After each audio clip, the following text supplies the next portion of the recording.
Confidence that God has put him there by His Spirit. Yes. So without any further hesitation of me, I'm just going to turn the pulpit over to him.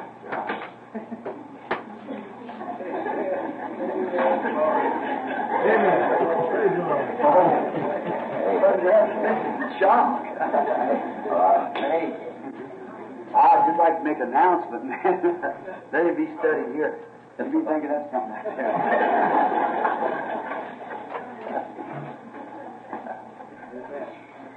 I certainly enjoyed being here every time. Our journey is getting close to the end now of us staying with you, because we got another meeting coming up right away in Chicago, and I've got to have the family back in Arizona pretty soon. And they've never had their summer's vacation yet, and I'm supposed to take them for a little ride somewhere in a few days.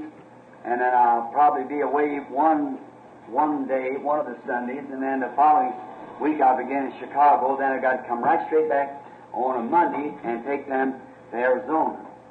And now I just hate to come in of a Sunday morning, take that time where everybody's refreshed. Sunday night, you're always tired and wore out on Sunday night, and then turn the Sunday night service over to our pastor.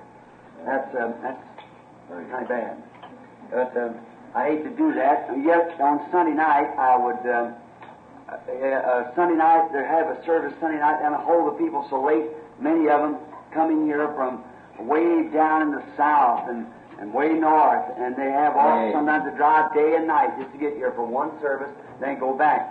And that's the reason I try to make it on Sunday morning when I come. Gives them a chance to go back. Loyal, faithful pilgrims. Amen. I appreciate them. They drive through sleet, rain, and everything else to get here across the country, hundreds of miles, just for one little service. So it makes me feel grateful to God and to these people for their great support and what I'm trying to tell to the people to be the truth. Amen. I believe this is the truth. Yes. With all my heart. If there was anything different that I thought was better, I'd certainly first go. I won't ask anybody to go anywhere that I don't go first to find out whether it's right or not. I wouldn't ask any person to make a step in God that I hadn't already made and know that it's the truth. First, it must be the word of the Lord. Then I must step and see if it's right. And then if it's right, then I can say, come on up this way, you see. Just making the way. And now, I think any minister ought to do that, ought to first go himself. He's supposed to be a leader of people. Not speak something that he wouldn't put his hand on himself. We should go and be leaders of the people. This morning, I had a very odd, peculiar experience here in the pulpit. And that was about the last part of the message. I wasn't aiming to say it that way, you see. But I guess it's already said, and there's nothing I can do about it now. But then I got home, got studying about it, and they had a little family reunion today of just my brethren and them. Mama's gone, and we used to meet at her house, and now we're going up to Dolores. We had a nice time up there this afternoon, and talking. And Katie was along. We sang some songs, played some hymns and things. Now, I think maybe next Sunday morning, if the Lord is willing, if Brother Neville don't care, I'd like to have a healing service, just dedicated only to healing. Yes. And I think with the message this morning, the way the Lord seemed to lead me to bring it out, ought to kind of encourage us a little bit, you see, to really believe. We play around and we take different things and talk about them, but then when it comes to a showdown, that's something different. As someone was telling, I believe it was my brother back there, telling a little story today about a man, a minister, and one of his congregations. He said he could walk a log. He said, "Pastor, sure, the Lord's with you." He said, "I can pack a log across my back. When I go across, sure, the Lord's with you." And he went and done it. He said, "I can pack a log and wheel a wheelbarrow across the same time. Sure, Pastor, the Lord's with you. Your faith can do anything." He said, I can put you in the wheelbarrow and pack the log. He said, oh, wait a minute. That's different. When you're included in it yourself.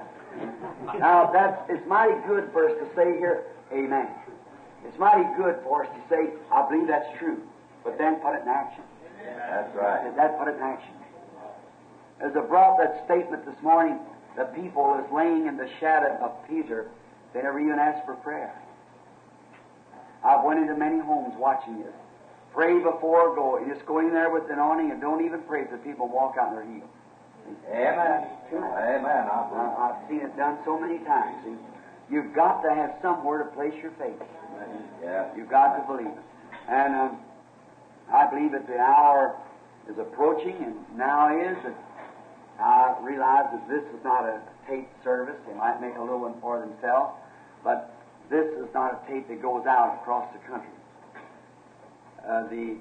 This what I was speaking of this morning has brought us right up to a climax, and that's the reason I'm going to take next Sunday for a healing service, because since I've been home I've told you about the visions and what happened and everything, and brought it up why I've done all these things, and then this morning bring it right up now to that last pull. Now, it's my time for consecration to God, God's time to speak to me. See, I must just have a little change in my own life. That not as I think that I'm wicked, but I want to feel a little more closer to people. See, the people that I have tried to tell this gospel truth to, and they turn their back on it, walk away and laugh at it. Now, to me, that seems like it's an insult. I don't care to me, but to the things that I've been saying, it's the truth, trying to help them. Like shoving out a boat and say, here, just cross over. Here, get out of that swelling stream, you're going to die. You're going to perish there. And they just laugh at you and walk away. Well, to me, it feels like if they walk away, there's nothing more I can do about it, see, that I can do. But I want to run down the bank now and persuade them to come on back. Yes, I've got to have that feeling, see, because I know there's somebody out there that hasn't come in yet. And I'm going to fish till he said the last fish is caught. I want to do that.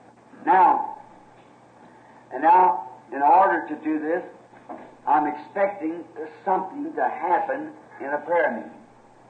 Something, and many of you remember the vision of the last pull, that third pull, rather.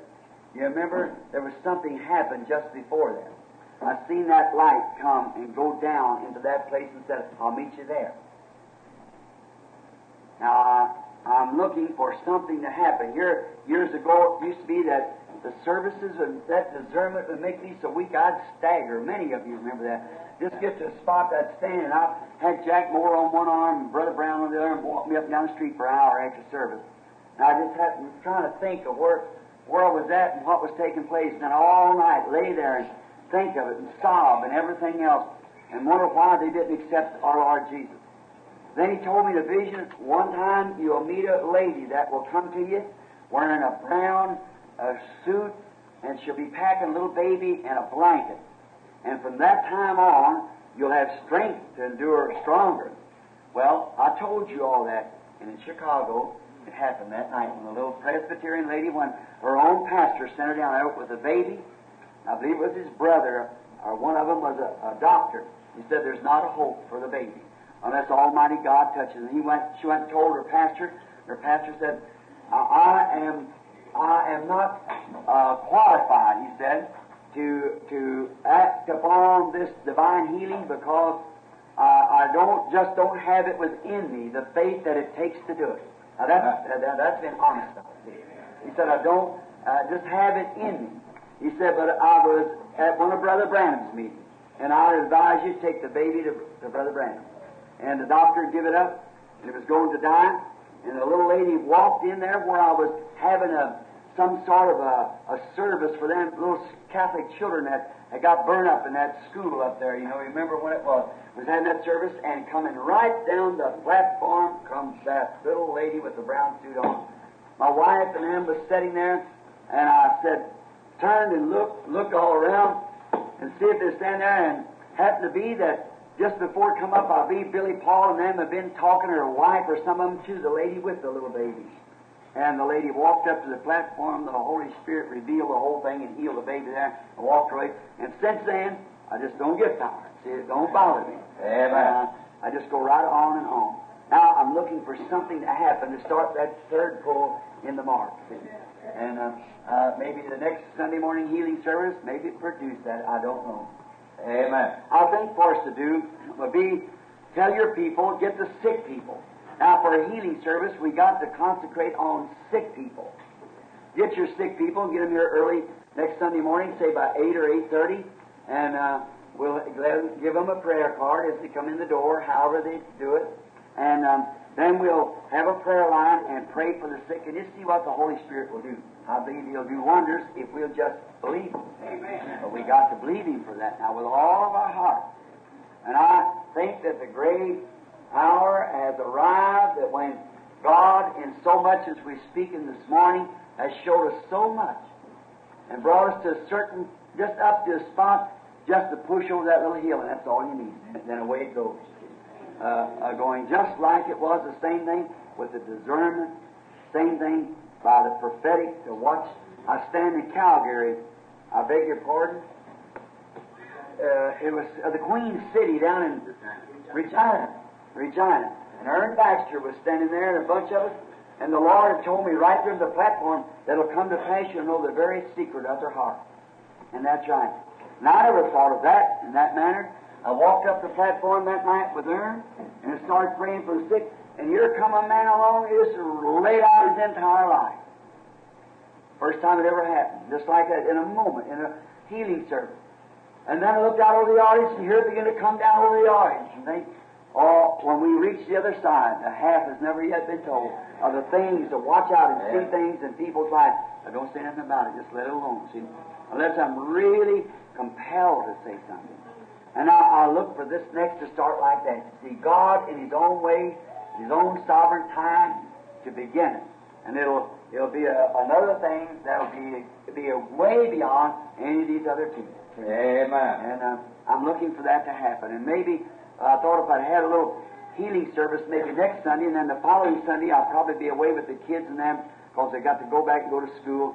And then the next Sunday, of course, I'm up in Chicago at the meeting up there. And then come back the following Monday to leave on Tuesday for Arizona, where the kids can get back to school. Amen. Well, what'd you find, Pastor? Well, I've discovered something very strange. Good, that's very fine. Now, we want to hear about it. So, now, the Lord bless you all real good, and I hope to see you here next Sunday and Wednesday night. And listen, don't forget, these little churches like Brother Ruddle, Brother Jackson, Brother Cornell, and all those little brethren who are struggling hard out there, and they feel like that we are their sister church here. You see, we're kind of like a little mother group to them. That's where they were born out of here, pastors and so forth. And this little fellow back here, Brother, I met him the other night over there, Allen, little Brother Allen. I hope Brother Collins here will get on with Brother Allen. If he doesn't know him, they're both Methodist ministers, and it's seen Truth of Word, which the organization of the Methodist Church, which is a fine bunch of people in that Methodist Church. But you never think they're not; they are. There's a fine bunch of people in that Catholic Church. There's a fine bunch in the Presbyterian Church, and all those places there. It's men and women that are waiting to see that light flash over their path. You just keep flashing the light in humility, sweetness. Let's all grow closer to God by humbling ourselves. Yes, help us. Don't forget, this tabernacle will lose its strength. Remember that this is a target where Satan's got every gun in hell trained on him. He'll cause one person to do something that's contrary to what the other thinks. He's doing that. He's up to it. That's his business. If he can get somebody to say something, somebody to talk about another, say, well, listen, did you know so-and-so did? Don't you listen to it. Don't you listen to it at all. That's the devil. See, it's Satan. Don't you believe it. If there's anything that somebody's done wrong, pray for them. Don't pray in a selfish way. Say, I know it's my duty, I've got to pray for that brother. You take it to your heart, really down for that sister. And just talk and be real sweet, and the first thing you know, you find him right back in the service again. Because after all, we're headed towards the setting of the sun. The Lord Jesus will be coming one of these days. And I think it'll be so sudden, so sweet, so there'll be 100% of the whole world will never know when that rapture takes place. It'll just go so quietly that nobody will know nothing about it. See? And there'll be, of course, the little groups will say, well, now, so-and-so. Oh, they say it's a fanatic bunch over there, so a group left from over there, and that's not so. They just gone out somewhere. We've had that fanaticism, see? Well, they say that little tabernacle in a place called Jeffersonville, there's so many of them members it's missing. See, they just play that out. They'll say, oh, there's nothing to that. See, like that, it'll be past and they won't know it. Across the nation will come. Those who are dead in Christ will rise first. The rapture will take place, the church will be taken home, and then the tribulation will set in, and oh my, we don't want to be here during that time. I don't want to be here in the tribulation. No. God forbid that any of us would ever be here during that time, because he that's filthy is filthy still. He that's holy is holy still. He that's righteous is righteous still. The Lamb has come forth with his book of redemption, and the bride has been taken out. Those who turned it down has to go through a tribulation period, both Jew and Gentile. What a time of tribulation. I don't want that. Lord, sanctify me now. That's good Nazarene doctrine. Amen. And it's truth, too. Yeah. It's truth. That's right. Amen. Fill me now with your Holy Spirit, Lord. Take all the world out of me now, Lord. Don't let it happen. As the old colored brother said, I got my ticket in my hand. It's already punched. And when I come down the river that morning, I don't want no trouble. So that's about right. I don't want no trouble. Hold your ticket in your hand, because we're going over. Amen. Just think of it. The great time of redemption is at hand. Amen. And now another thing. Brother, what's his name up here at Utica?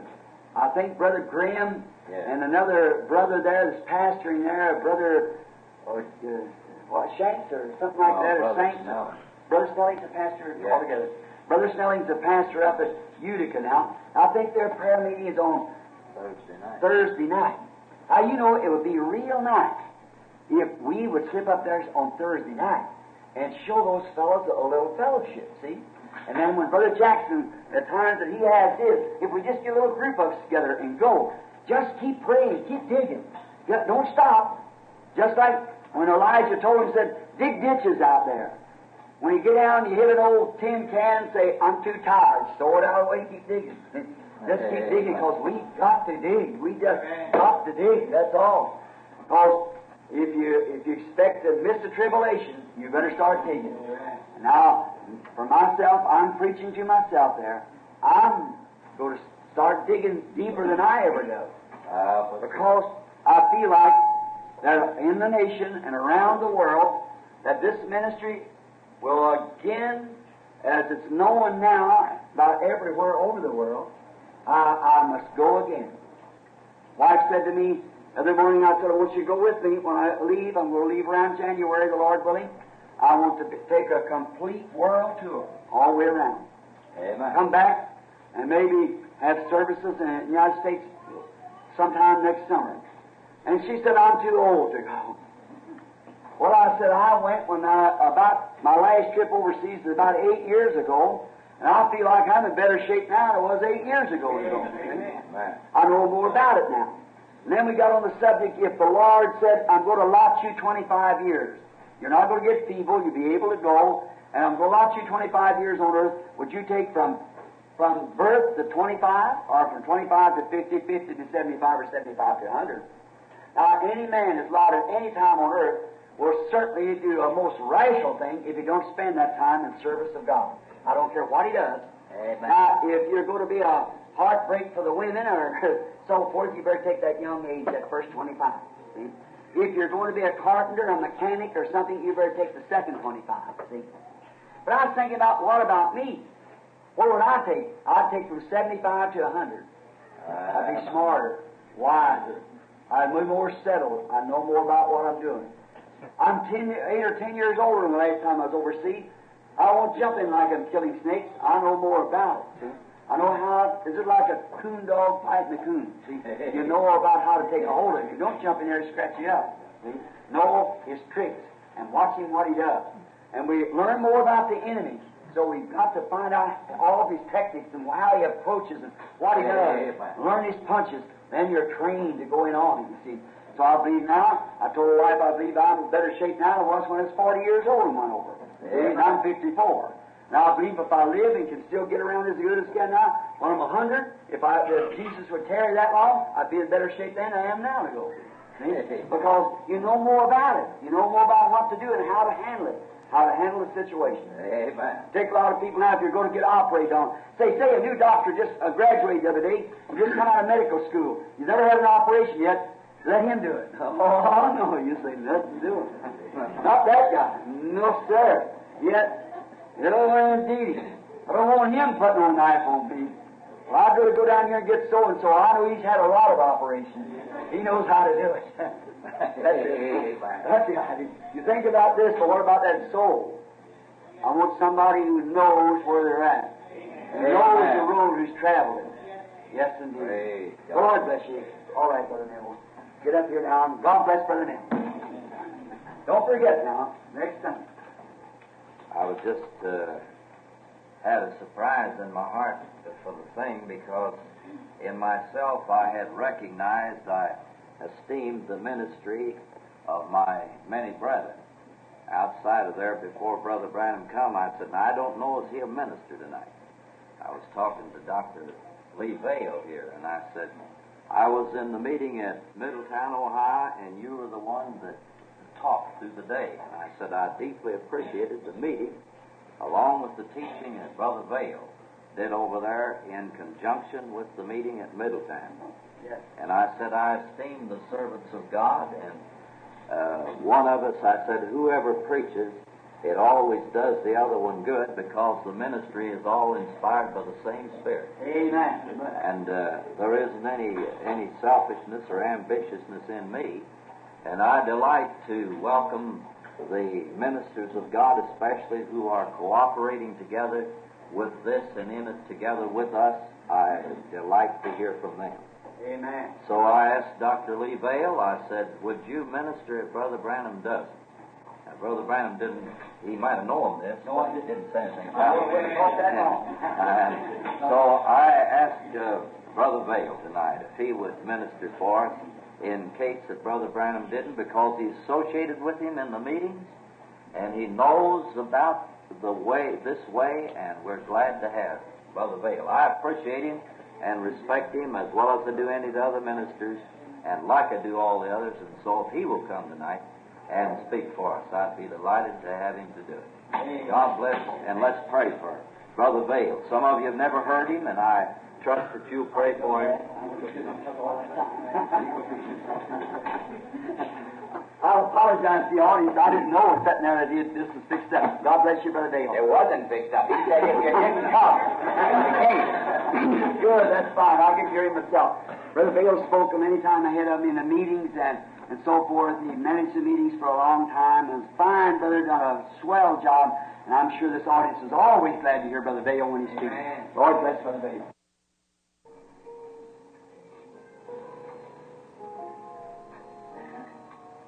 So much was said, I couldn't say nothing to make it any better.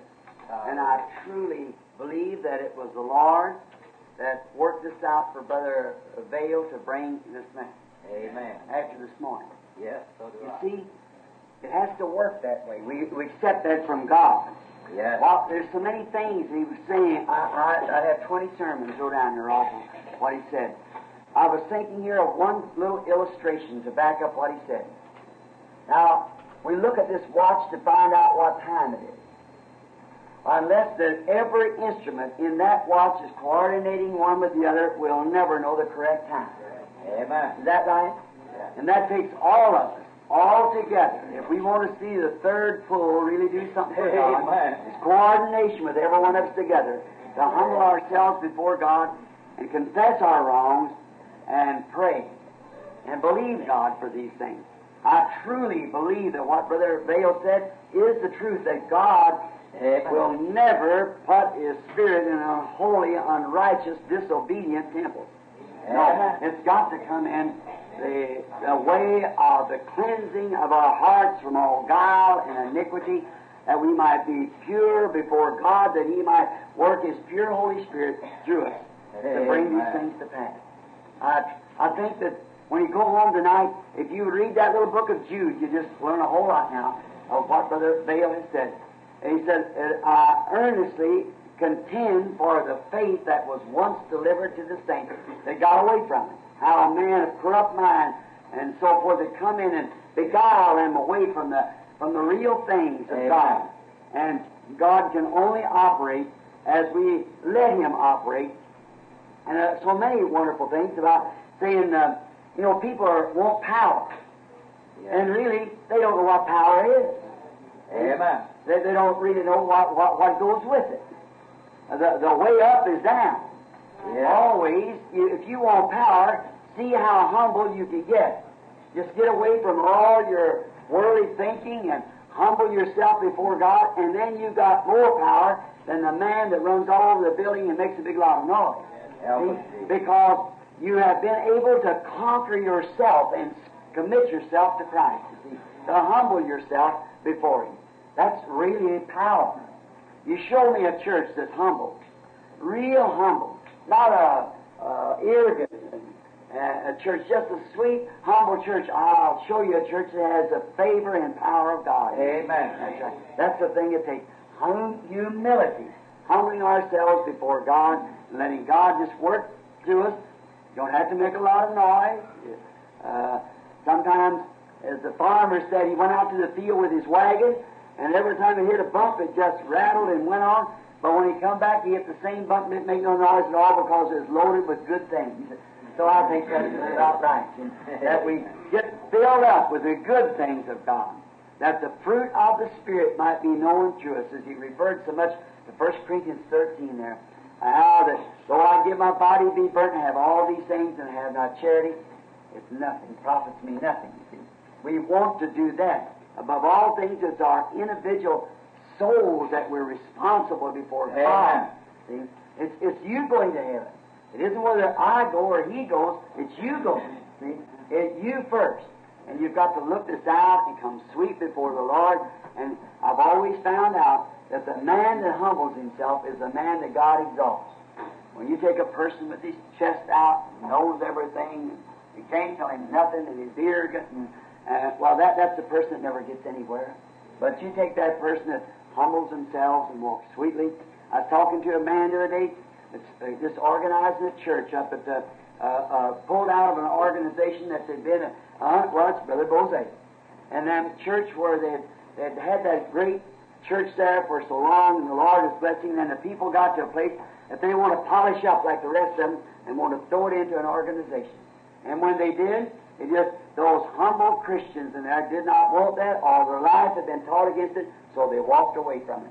Now they've got a group, and the Lord has blessed them until they're coming up into a big place now again for a church now that puts up about 4,000 or 5,000 people, and they're starting over. And they come to me and said, Brother Branham, sitting right there in the office, the church office the other day, and he said, one of the leaders, Brother Clausen, and them said, what must we do? I said, find a man to be the shepherd that has no reputation in all denominations, just a real good, genuine, sweet, humble brother that lives a life. God will take care of the rest of us.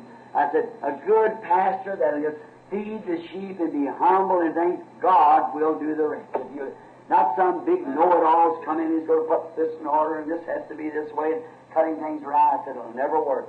You just got to do it. That's it. Every piece in the church must work together. And you must keep up your part of it so we see what time we're living in. We may be closer than we think we are. Now we appreciate Brother Vail, don't we? Amen. The Lord bless you, Brother Vail. Thank you. And we thank the Lord for bringing this great message to us tonight.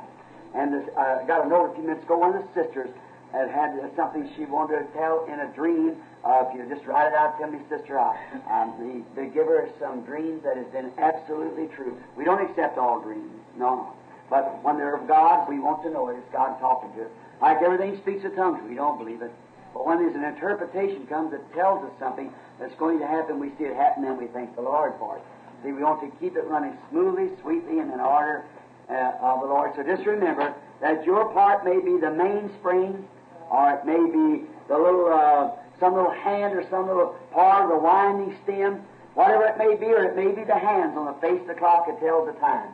But whatever it is, it takes us all working together in harmony with the gospel of Jesus Christ to bring this to pass. Just think, if gifts is so great, what we call power, and Paul said, though I have faith that I can move a mountain and have not charity, I am nothing. Think of that. And though you say, well, though I understand, I wish I know the Bible, though I understand all the mysteries of God, see? And still, though I could do it and have not charity, I'm nothing. See? I haven't got nowhere yet. See? The main thing is love God and humble yourself with it.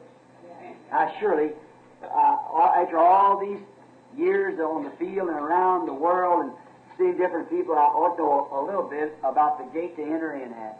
And if you want to get somewhere with God, never let an arrogant spirit ever come around. Don't let no malice come in, no matter what anybody's done. If they are wrong, don't you never build up a complex against that person. See? You be sweet and kind. Remember, God loved you when you were in sin. And if the Spirit of God's in you, you love the other person when he's in wrong. See? Just pray for them and love one another above everything. Love God and love one another and be humble with God and around one another, and God will bless us, and it's hard to tell what He will do. Usually when church begins to get in numbers and gets to getting a little bigger or something like that, then they get away from that real thing. The real thing. You know what brought these things to pass? When I first started, and the Lord appeared to me down the river and told me that, and Brother Dale saw that, I believe, in a paper in Canada many years ago, where that angel of the Lord appeared on the river down there. It was on Associated Press. Mystic Light over a local minister a while back now. And you know what did that? When we had the tent meeting just across the street, a tent that seated about 2,500 people, ministers come from everywhere and said, "Brother, come here a minute." I was just a boy, or just a kid. And he said, "How do you keep those people in one accord? They love one another till I've never seen people love one another." That's the Lord. That's what this church was established upon, that godly, brotherly love for one another. I've seen them even shake hands with one another leaving the place and cry like babies to leave one another. They love one another that well. And I could go to their house to visit them, and times the Bible was laying open and stained with tears, coming at night time where fathers and mothers was gathered together, and their little children around on the floor, kneeling around, and fathers and mothers on their knees crying and praying. And I'd stand at the door and wait and wait and wait. And they didn't stop praying. I just sat down on the steps and started praying myself. Waiting for them, see? And that was why, and they love one another. They love one another. We used to stand and sing that old song, "Blessed be the tie that binds our hearts in Christian love. The fellowship of kindred mind is like to that above. When we asunder part, it gives us inward pain, but we shall still be joined in heart and hope to meet again." I say this with great joy in my heart to Christ. Many of them are sleeping around in these graves marked tonight, waiting for that great resurrection where we'll meet together again. Let not that spirit ever depart from this place.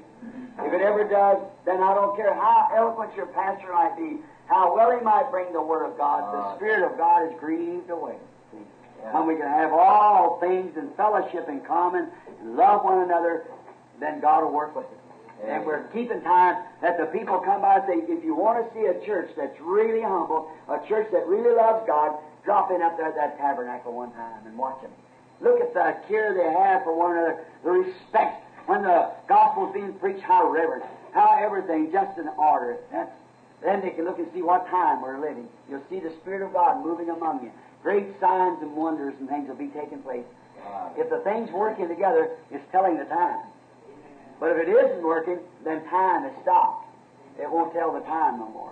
So if we want to know what time we're living, just start everybody working together in the gospel, loving one another, loving God, and the hands itself will tell the time what we're living. Amen. Do you believe that? Amen. Good.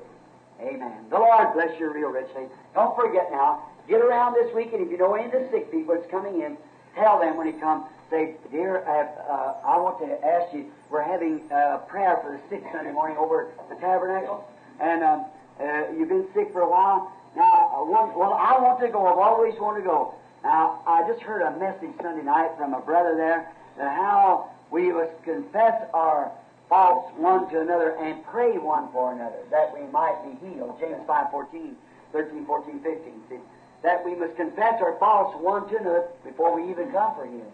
Yeah. Confess our faults one to another and pray one for the other.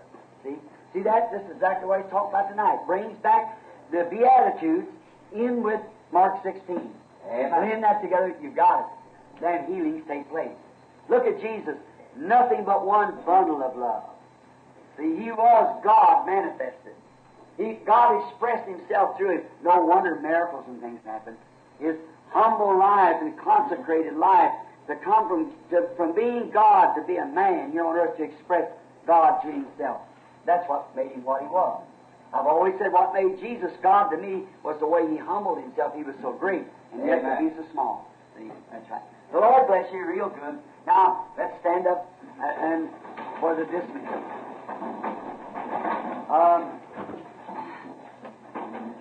Let's just try that. You might not know it, sister. That blessed be the title. But let's sing that one time, will you? Yeah, give us this part. Blessed be the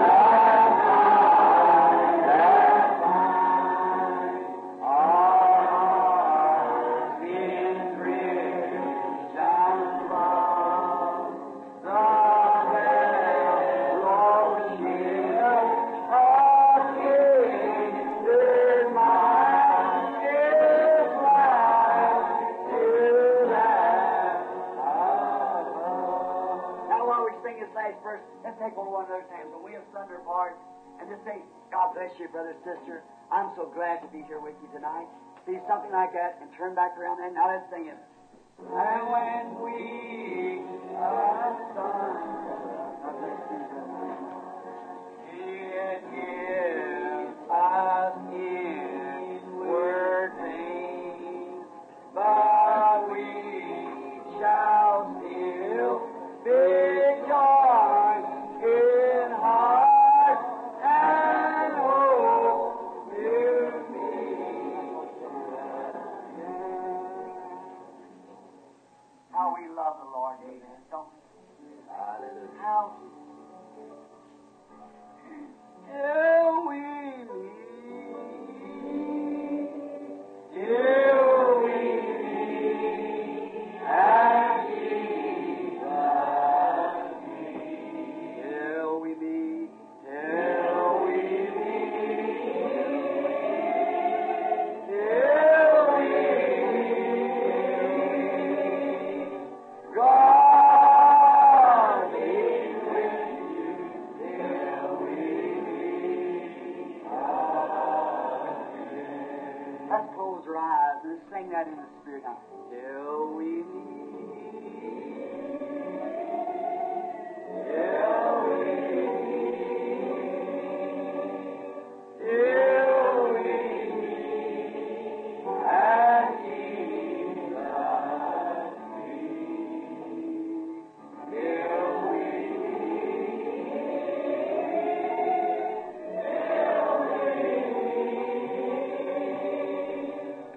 God be with you till we meet. Now that with our heads bowed, we're just children, God's children. Let's hum it.